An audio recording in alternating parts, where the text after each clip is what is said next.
Thank you. That is confirmed. So, Mr. Mlotshwa, General alleges that you unlawfully arrested and detained him on the borders of Mozambique without any form of a warrant, whether it's a search and seizure warrant or a warrant of arrest. He says to this committee, you called, or when I'm saying you, I mean you, maybe you or one amongst your team, called the authorities in Mozambique that he must be delivered to you at the border.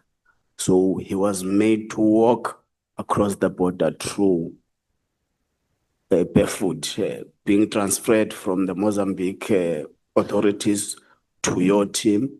And when he was in Mozambique on the basis of working as part of his business operations. What's your comment on that? Yeah, well, I cannot confirm in terms of how in details he was arrested. What I know is that when they conducted the departmental investigation at his workplace, they had to confirm his legal status in Mozambique. And it was confirmed that the man was in Mozambique illegally. The Border Management Agency submitted a statement where they confirmed they don't have his record crossing the border.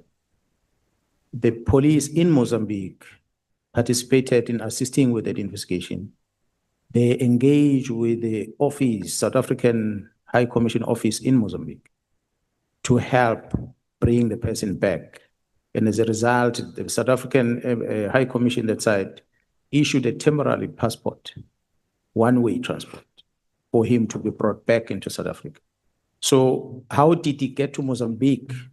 I'm told by the team that they say he was running away with a victim. They took him to Mozambique. That's why he did not clear at customs. So if he was on business, he would have stamped his passport to go across. He came here and he said his passport was taken. But for me, the passport was not the issue. The issue was the authorities that are responsible for stamping the passport, they register you in the system. His name doesn't appear there. So which means, indeed, he did not cross legally. Okay. He played a video of you here in relation to the burning of his house. And he says it is not true that the house was burnt by the community. You guys are doing a cover-up. The police or whoever was working with the police at the time, including a private individual who's a brother to the alleged person who has been kidnapped, connived and did a cover-up, burned the house and said the house was burnt by the community. And he actually brought an affidavit, handwritten affidavit, that he claimed was from the ward councillor. Are you aware of that? No, I'm not aware. However, I saw the videos that were played before this at the committee. I watched them. Okay. So he says also, there is a shop just across, close to the property that was burnt. And the police there's a camera in that shop. So police went to the owner of that shop and paid 2,000 rands for them to get the footage and destroy it. What is your knowledge about that? I have the footage from that shop given by the same police that he alleges they destroyed. Do you know about the 2,000? No, I don't know about the 2,000. But I know about the footage and I shared it with the evidence leaders. It's a footage that I was saying that we can fly to there if you so wish. If the team investigated and destroyed it, why did they share that with me? Because they claim that it is part of their case. Okay. He also alleges that you, amongst the people who drove them to a farm, tortured them, made them strip naked, made mockery of them. And he said, your attendance in the torturing was confirmed by his co-accused.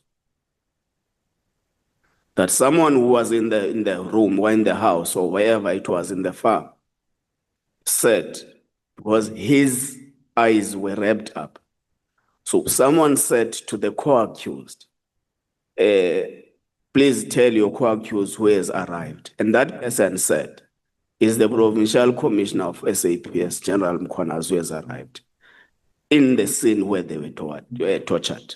What's your comment on it? Well, it's a total lie. What I'm glad is that if there is a case open to investigate, it will uncover those things. Because from what I was told is that I was implicated to be with the team the entire period, not only in one era. From what I gathered, that I was in the burning of the house, and I was in the arrest in Joburg and every other place. But as I said earlier, the case is investigated by DPCI. DPCI. So I don't know the details, the date when they came in, how they booked them in and out of the correctional facilities, and what did they do after that? I don't have the details. So okay, that's fine. I think let's pass this. Okay, the issue relating to. He says he is a co-complainant in the Nengi case that IP'd against you. Are you aware of that? That's what I was told, that all three of them that were arrested, they opened a case. That's what I was informed by Jerusalem. So I have not seen a docket, neither engaged with the investigating office. So I don't even know who the complaint is, except what Jerusalem told me. Yeah, he also says he got a confirmation from Nengi that you sent Matlala to speak on your behalf, that the complaint must be withdrawn. Or remember, what I can confirm, what I can tell you is that there is an allegation that the Nangi story was discussed at the meeting at Umhlanga. I've presented before this committee that the Nangi story is Nona that told me about how he and Ket Matlala communicated with Nangi.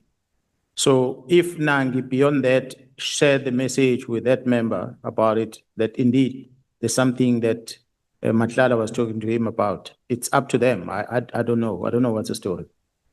Like I say, I've never been consulted about that case, so I don't know anything about it. To say there's a case, a story, the details of it, I don't even know the case number sitting in. Okay. Who is Mr. Mutsumi? It's $1 million question. I'm glad you're asking that question, because Jarasinona, who was in a meeting with me, Matlala, when they told me about Mr. Mutsumi, the Mutsumi's property, the location and everything, and how he and Spia operate, they were afraid to read the name. He was afraid to read the name when he appeared at Matlanga Commission. And that made me realize that when they were afraid, at the time when they were telling me that I must not disclose that, and eventually when it had to be disclosed at Matlanga, they were worried. We listened to the evidence at Matlanga, how the name of Mutsumi keeps coming up. We hear from even Nkosi, as I was testifying, how the name of Mutsumi. This morning I spoke to Nkosi, he phoned me. I asked him, I said, who is this Mutsumi? Why do you share my details to Mutsumi?